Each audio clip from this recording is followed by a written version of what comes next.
नमस्कार विद्यार्थी मित्रांनो, विज्ञान 2च्या 17व्या पाठात आपण जैवतंत्रज्ञानाची ओळख करून घेणार आहोत। त्यासाठी पेशीचा अभ्यास आपण 16व्या प्रकरणात केलाच आहे, 8वीला सुद्धा केला आहे। आता पुढचं बघूया। पेशीचा पुढचा भाग असतो उती। तुम्ही जसं पुस्तक म्हटलं की कसं असतं, अक्षर मिळून शब्द बनतात, अनेक शब्द मिळून पॅरेग्राफ, अनेक पॅरेग्राफ मिळून एखादा पाठ आणि अनेक पाठांनी बनतं पुस्तक। तशीच जडणघडण आपल्या शरीराची सुद्धा आहे की पेशी एकत्र येऊन उती बनतात। विशिष्ट कार्य करण्यासाठी एकत्र आलेल्या एकसारख्या पेशींच्या समूहाला, म्हणजे अगदी सारख्या असतात पेशी आणि त्या सगळ्या मिळून एक कुठचं तरी कार्य करतात, अशा समूहाला म्हणायचं उती किंवा टिश्यू। उतींचे प्रकार 2 आहेत, सरल उती आणि जटिल उती। जर एकाच प्रकारच्या पेशींनी बनलेल्या असल्या तर त्या सरल उती, उदाहरणार्थ प्राण्यांमधल्या अभिस्तर उती, वनस्पतींमधल्या मूल उती यांचे सगळ्या पेशी सारख्या असतात, पण प्रत्येक वेळी सारख्या असतीलच असं नाही। उदाहरणार्थ जटिल उती कशा, प्राण्यांचं रक्त, आपल्या रक्तामध्ये 3-4 प्रकारच्या पेशी असतात, किंवा वनस्पतींमधल्या जलवाहिन्या, रसवाहिन्या याच्यात सुद्धा 4-4 प्रकारच्या पेशी असतात, मग त्यांना म्हणायचं जटिल उती। तर ह्या सगळ्यांचा अभ्यास आपण एक एक करून करणार आहोत। पहिल्या बघणार आहोत प्राण्यांच्या शरीरात असणाऱ्या उती। त्याच्यात कोणकोणत्या असतात, अभिस्तर उती, संयोजी उती, स्नायू उती आणि चेता उती। या 4 प्रकारच्या उतींनी आपलं शरीर बनलेलं आहे। कसं ते बघूया। पहिले आहेत अभिस्तर। नावातच लक्षात येतं की हा शरीराच्या वरचा थर आहे। प्राण्यांच्या शरीरातल्या संरक्षक आवरण जे असतं त्याला म्हणतात अभिस्तर उती। उदाहरणार्थ आपली त्वचा, यात उतीच्या पेशी एकमेकींना घट्ट चिकटलेल्या असतात। आता हे सगळे प्रकार बघा, पण कसेही असले तरी ते एकदम घट्ट चिकटलेले असतात आणि अखंड थर असतात त्यांचे। कुठचाही पदार्थ जर शरीरात प्रवेश करायचा असेल, पदार्थ असेल की रोगजंतू असेल, काही असेल, तर त्याला आधी अभिस्तर उतींचा सामना करावा लागतो। म्हणजेच मुख्य काम आहे यांचं संरक्षणासाठी येत्या। त्या फक्त शरीराच्या बाहेरच असतात असं नाही, तर त्यांच्या खाली असलेल्या इतर अवयवांमध्ये सुद्धा आढळतात त्या, आणि इतर पेशींपासून तंतुमय पटलांनी ह्या वेगळ्या झालेल्या असतात। आता यांचे 6 प्रकार आहेत, ते एक एक आपण बघूया। पहिले आहेत सरल पट्टकी अभिस्तर। पट्ट म्हणजे पडदा, हे लक्षात घ्या, हा शब्द पुन्हा पुन्हा येणार आहे। कुठे असतात या, कशा असतात बघूया। पातळ बारीक चपट्या पेशींचं अर्धपार पटल। अर्धपार पटलचा अर्थ काय, तर अर्धपार पदार्थ जे असतात ना, किंवा अर्धपार पटल असतं, ते काही पदार्थांना आत बाहेर करू देतं, पण काही पदार्थांना अडवतं। ह्याचंच आपल्या त्वचेच्या बाबतीत बोलायचं झालं तर शरीरातला घाम, तेलकट पदार्थ हे शरीरातून बाहेर येतात त्वचेच्या मार्फत, पण त्वचेतून बाकीचे कुठचे पदार्थ आत जाऊ शकत नाहीत। म्हणजेच ह्यांचं काय काम आहे, ठराविक पदार्थांचं वहन करणे, हे सरल पट्टकीचं काम आहे। कुठे असतात तर तोंड, अन्ननलिका, रक्तवाहिन्या, फुफ्फुसातली वायुकोश यांची आतली बाजू जी असते ती असते सरल पट्टकी अभिस्तर, अगदी साधी रचना असणारे। नंतर स्तरित पट्टकी। स्तरित म्हणजे थर असलेली, पट्टकी अभिस्तरच आहेत पण स्तरित। इथे दिसतंय तुम्हाला, इथे एकच थर होता, इथे बरेच थर आहेत। त्वचेचा बाह्यस्तर, त्वचा ह्याच्यापासून बनलेली असते, स्तरित पट्टकीपासून। पेशींचे एकावर एक असे अनेक थर, अगदी सारख्या पेशी आहेत आणि त्यांचे बरेच थर आहेत। ह्यांचं काम काय, तर अवयवांची झीज रोखणं, संरक्षण करणं। या थरामुळे आपल्या आतमधले जे अवयव आहेत, आता त्वचेच्या आतले अवयव स्नायू, त्याच्या आतमध्ये हाडं, या सगळ्यांचं रक्षण करणे ह्याचं काम आहे आणि झीज रोखली जाते। नंतर आहे ग्रंथील अभिस्तर। ग्रंथील नावातच आहे की पेशींमध्ये स्त्रावक पदार्थाने भरलेल्या पुटिका असतात। इथे दिसतात बघा पुटिका, आणि या पुटिकांमधले स्त्राव येऊन पसरतात। हे झाले त्वचेचे बाहेरचे थर। तर आतल्या थरांमध्ये ह्या असतात, आणि आधी तुम्ही ऐकलं तसं घाम, तेल, श्लेष्मल किंवा इतर स्त्रवणे घाम आणि तेल तुम्हाला त्वचेवर कुठेही जाणवतो. श्लेष्मल स्त्राव जे असतात, चिकट बुळबुळीत नाकाच्या आत जाणवतो, तो श्लेष्मा. किंवा शरीराच्या आतमध्ये सुद्धा असतात की आपल्याला कळत नाहीत. तर त्या ग्रंथी असल्यामुळे ते विशिष्ट स्त्राव त्यांच्यामध्ये स्त्रवतात, ते ग्रंथील अभिस्तर. नंतर आहेच स्तंभीय अभिस्तर. स्तंभ म्हणजे खांब. खांबासारख्या उभट पेशी असतात. शोषणाचं कार्य चालतं तिथे वरच्या भागात या पेशींच्या घड्या असतात. म्हणजे कुठे असतील या? तर आतड्यामध्ये. लहान आतडं, अन्नमार्गाचा आतला थर, तिथे पचन झाल्यानंतर जे अगदी साधे रेणू बनतात, ग्लुकोज, अमिनो आम्ल, नंतर स्निग्ध आम्ल, ते साधे पाणी, क्षार, जीवनसत्व यांचं शोषण करणाऱ्या ह्या पेशी आहेत. मग ह्यांची दोन कामं आहेत. पाचक्र स्त्रवतात सुद्धा त्या, की जे अन्नात मिसळून पचन होतं, आणि पोषण द्रव्यांचं शोषण सुद्धा करतात. पाचवा प्रकार आहे रोमक अभिस्तर. रोमक म्हणजे यांच्या वरच्या भागामध्ये केसांसारखी रोमक आहेत, अगदी सूक्ष्म केस असल्यासारखे. कुठे असतात हे? तर श्वसन मार्गाची आतली बाजू, म्हणजे नाकापासून ते संपूर्ण श्वासनलिका, त्याच्या आतमध्ये सूक्ष्म रोमक असतात. तुम्ही आधीच्या इयत्तांमध्ये ऐकलं असेल, शिकला असाल की हवा गाळण्याचं काम नाकापासून चालू होतं. ते गाळण्याचं काम हे करतात रोम. हे सुद्धा श्लेष्मल द्रव्य स्त्रवतात, चिकट पदार्थ बुळबुळीत, आणि हवा पुढे ढकलून श्वसन मार्ग मोकळा करतात. हवेतला काही आली असेल धूळ, थोड्याशा फार प्रमाणात रोगजंतू, धूर किंवा काही रसायनं असतील तर ते शोषून घेण्याचं थोड्याफार प्रमाणात काम हे करतात आणि हवेला पुढे ढकलतात. नंतर आहे घनाभरूप अभिस्तर. कसे असतात हे? तर घनाकृती पेशी, 6 बाजू असलेला ठोकळा, घन म्हणजे तशा ह्याच्या पेशी असतात. आणि कुठे असतात? तर वृक्कनलिका, किडनीच्या पासून ज्या निघतात वृक्कनलिका त्या, आणि लाळग्रंथी आपल्या कानाच्या म्हणजे इथे असतात ह्या लाळग्रंथी. कान आणि इथे दाढेच्या मागे इथे असतात आतमध्ये. काय करतात ह्या? ज्या वृक्कनलिकेत आहेत त्या मूत्रातील उपयुक्त घटक, जास्तीचं पाणी, क्षार, ज्याची शरीराला गरज आहे ते शोषून घेतात, आणि जे नको आहेत ते पुढे ढकलतात. आणि तोंडातल्या लाळ ग्रंथीतल्या ह्या घनाभरूप अभिस्तर काय करत असेल तर लाळ स्त्रवतो. असे 6 प्रकारचे अभिस्तर आपल्या शरीरात आहेत. फक्त त्वचा नाही तर सगळ्या अवयवांमध्ये कुठे कुठे जसं त्या अवयवाचं काम आहे त्या प्रकारचे अभिस्तर तिकडे आढळतात, आणि एकसारख्या पेशी असतात ह्यांच्या, म्हणून ह्या सरल ऊती. पुढचा आहे संयोजी ऊती. संयोजी नावातच कळतं की शरीराचे वेगवेगळे भाग एकमेकांना जोडणाऱ्या ज्या ऊती आहेत त्या संयोजी ऊती आहेत. आता इथे जर सगळी चित्र बघाल तुम्ही तर इथे एकाच प्रकारच्या पेशी नाही आहेत, बऱ्याच प्रकारांचं त्याच्यात मिश्रण आहे. या ऊतीतील पेशींची रचना सैलसर असते. त्यातील मोकळ्या जागेत आधारक असतो. तो आधारक कधी घनरूप असतो हाडांमध्ये, कधी जेली सदृश असतो, तर कधी पाण्यासारखा द्रवरूप असतो जसा रक्तामध्ये. आता ह्याचे सगळे प्रकार अगदी इंटरेस्टिंग आहेत. पहिला आहे रक्त. जरी तो द्रव असला ती एक प्रकारची ऊती आहे. इथे तुम्ही आकृती बघाल तर इथे 3-4 प्रकारच्या पेशी असतात. लोहित रक्तकणिका म्हणजे लाल रंगाच्या रक्तकणिका, श्वेत रक्तकणिका म्हणजे पांढऱ्या रंगाच्या पेशी असतात, रक्तबिंबिका म्हणजे प्लेटलेट, हा शब्द तुम्ही बऱ्याच वेळा ऐकला असेल. डेंग्यू झाला असेल तर एखाद्याचे प्लेटलेट कमी झाले तर त्या रक्तातल्या एक प्रकारच्या पेशी आहेत. आणि या पेशी ज्याच्यात असतात तो आहे द्रवरूप आधारक, त्या द्रवामध्ये असतात म्हणून रक्त द्रवरूप असतं. कुठे आढळतात?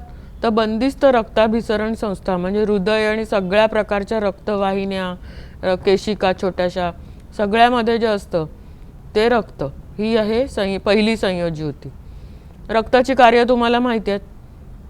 ऑक्सिजन आणि पोषक द्रव्य, संप्रेरक ही पेशींपर्यंत पोचवणं, आणि पेशीने उत्सर्जित केलेले पदार्थ, मग तो युरियासारखे टाकाऊ क्षार असतील किंवा कार्बन डायऑक्साईड सारखा वायू असेल, हा वहन करून शरीराबाहेर न्यायला मदत करणं, हे रक्ताचं काम आहे. दुसरं आहे लसिका. ह्यातलाच भाग, रक्तातलाच थोडासा भाग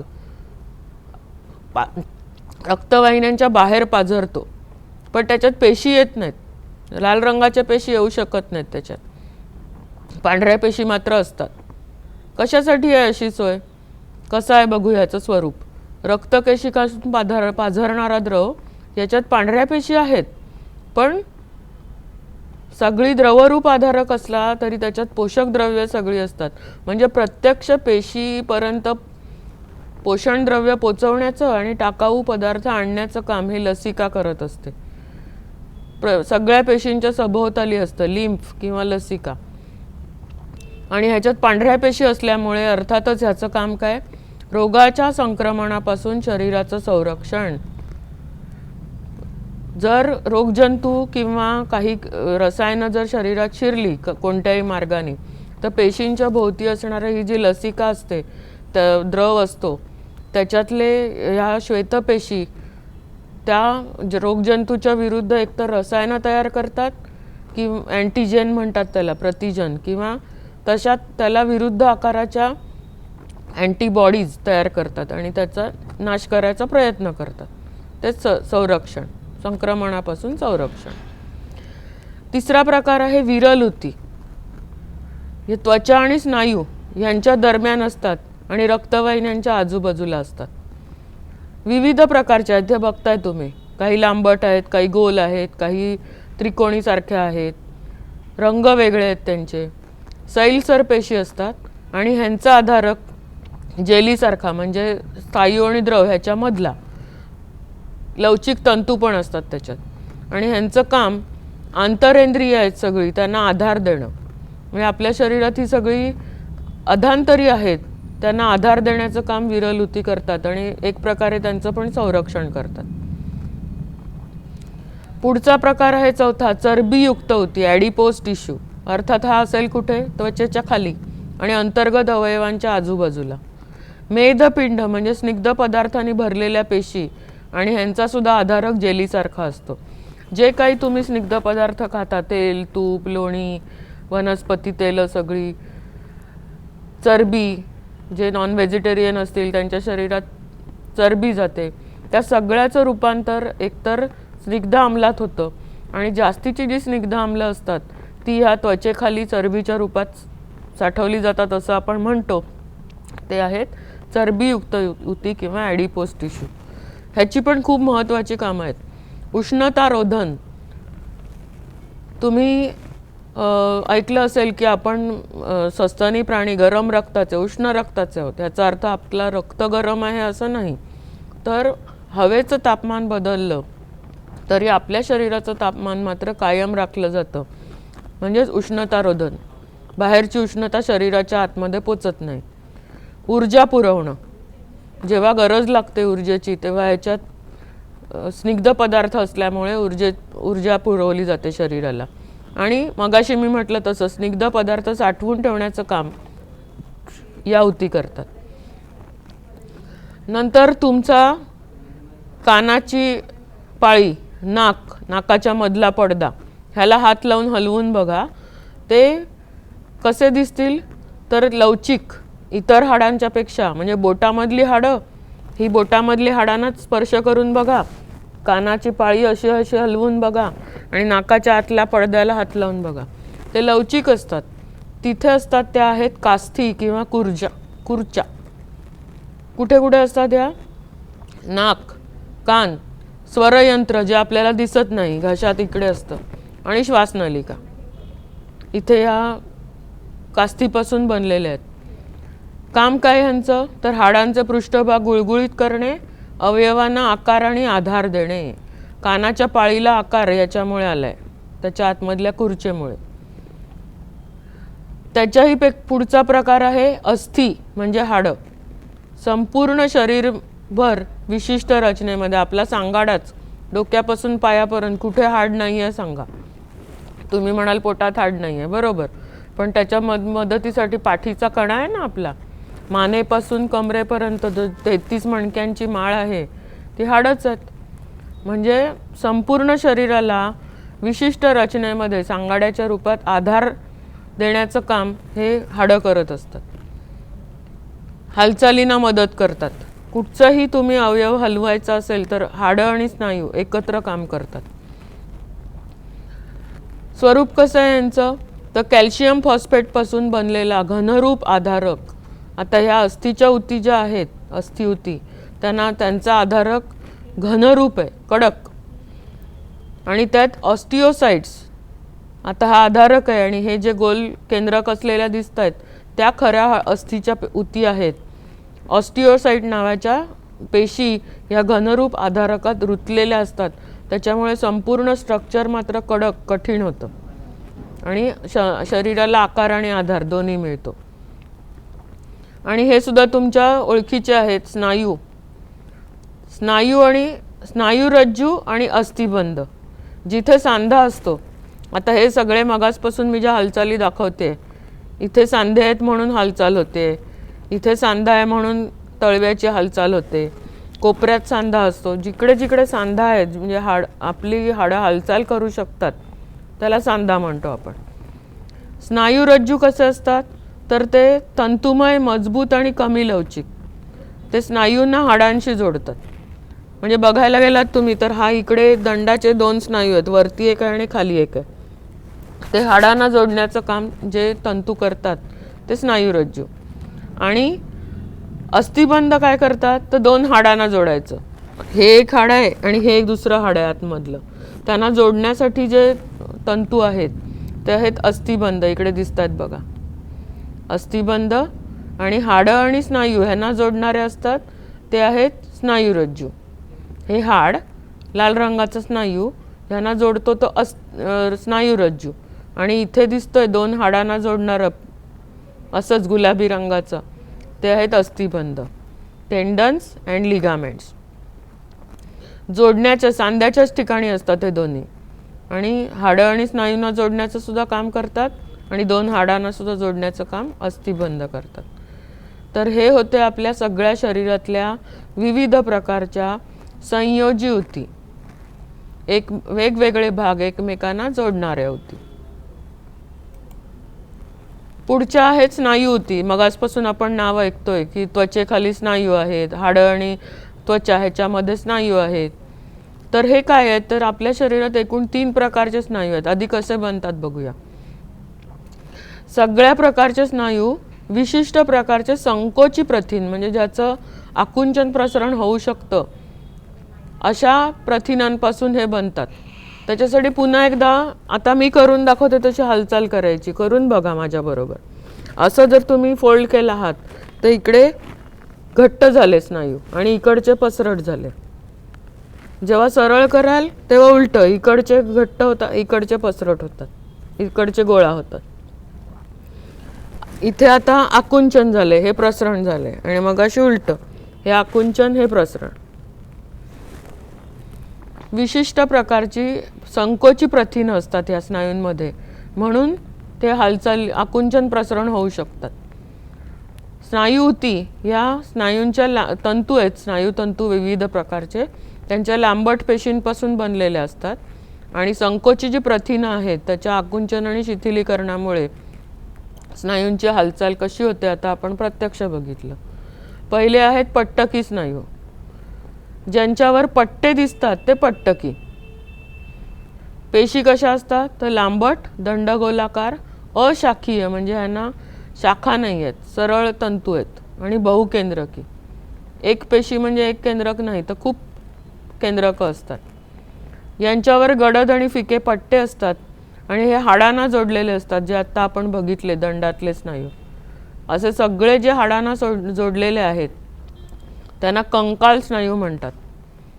यांची हालचाल आपल्या इच्छेनुसार होते म्हणून त्यांना ऐच्छिक स्नायूही म्हणतात.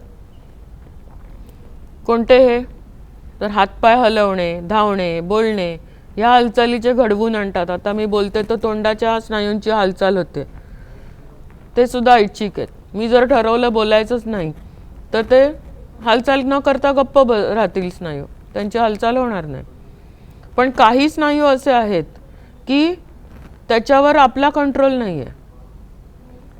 कसे असतात हे? ह्यांचं नाव आहे अपट्टकी स्नायू. यांच्यात केंद्रक आहे पण पट्टे नाही आहेत. इथे जे आडवे पट्टे दिसतात अगदी जवळ नीट बघितलं तुम्ही तर इथे आडवे रेषा दिसतात पट्टे, तसे ह्याच्यावर पट्टे नाही आहेत म्हणून हे अपट्टकी. दोन्ही टोकांना निमुळते असतात. हे सुद्धा अशाखीय आहेत आणि एककेंद्रकी. पेशीमध्ये एकच केंद्रक आहे. गडद आणि फिके पट्टे नसतात, हाडांना जोडलेले नसतात. यांच्यावर आपलं नियंत्रण नसतं. सर्वात मोठा फरक.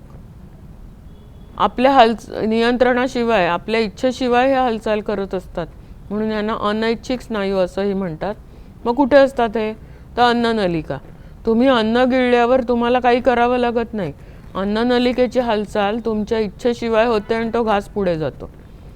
रक्तवाहिन्या, नुसती अन्ननलिका नाही, पूर्ण संस्था, पचन संस्था, त्याच्यातल्या ज्या आतडी आणखी कसल्या कसल्या ज्या हालचाली होतात त्या आपोआप होत असतात. त्याच्यावर आपलं स्वतःचं नियंत्रण नसतं. त्या झालेल्या सुद्धा आपल्याला कळत नाहीत कधी कधी. रक्तवाहिन्या, त्यांचं सुद्धा आकुंचन, प्रसरण, झडपा, उघडणं, बंद होणं, तुमचा का नियंत्रण आहे का त्याच्यावर? नाही, ते आपोआप होत असतात. पापण्यांची उघडझाप, तुम्ही ठरवलं 1 मिनिट पापणी बंद न करता डोळे उघडे ठेवायचे, करून बघा. काही सेकंदात डोळ्यात पाणी येतं आणि आपोआप डोळे बंद होतात. म्हणजे पापण्यांची उघडझाप ही जी होत असते त्याच्यावर सुद्धा आपली इच्छाचं नियंत्रण नसतं, आपोआप होत असते. रक्तवाहिन्यांचं आकुंचन, शिथिलीकरण हे सुद्धा आपोआप होत असतं. ते अपट्टकी स्नायू. तिसरा प्रकार आहे हृदय स्नायू. हे शरीरातले सर्वात मजबूत स्नायू आहेत. याचं कारण तुम्हाला माहिती आहे ना? माणसाचा जन्म होण्याच्या आधीपासून, तुम्ही आईच्या पोटात असाल तिथपासून हृदयाची हालचाल चालू झालेली असते. ती मृत्यू होईपर्यंत हृदय न थांबता काम करत असतं. म्हणजे त्याचे स्नायू सर्वात मजबूत हवे ना. म्हणून हे कसे आहेत बघा, दंडगोलाकार, शाखीय आहेत. त्यांना शाखा फुटलेल्या दिसतात इकडे झाडाच्या फांदीसारख्या. एककेंद्रकी पेशी आहेत. यांच्यावर सुद्धा गडद आणि फिके पट्टे असतात. यांच्या हालचालींवर सुद्धा आपलं नियंत्रण नसतं. हृदयाची हालचाल आपोआप होत असते जन्मापासून मृत्यूपर्यंत. लयबद्ध पद्धतीने आकुंचन आणि शिथिल होतात. आणि पुन्हा ह्याचं कार्य काय? आकुंचन, हृदयाचं आकुंचन आणि शिथिलीकरण.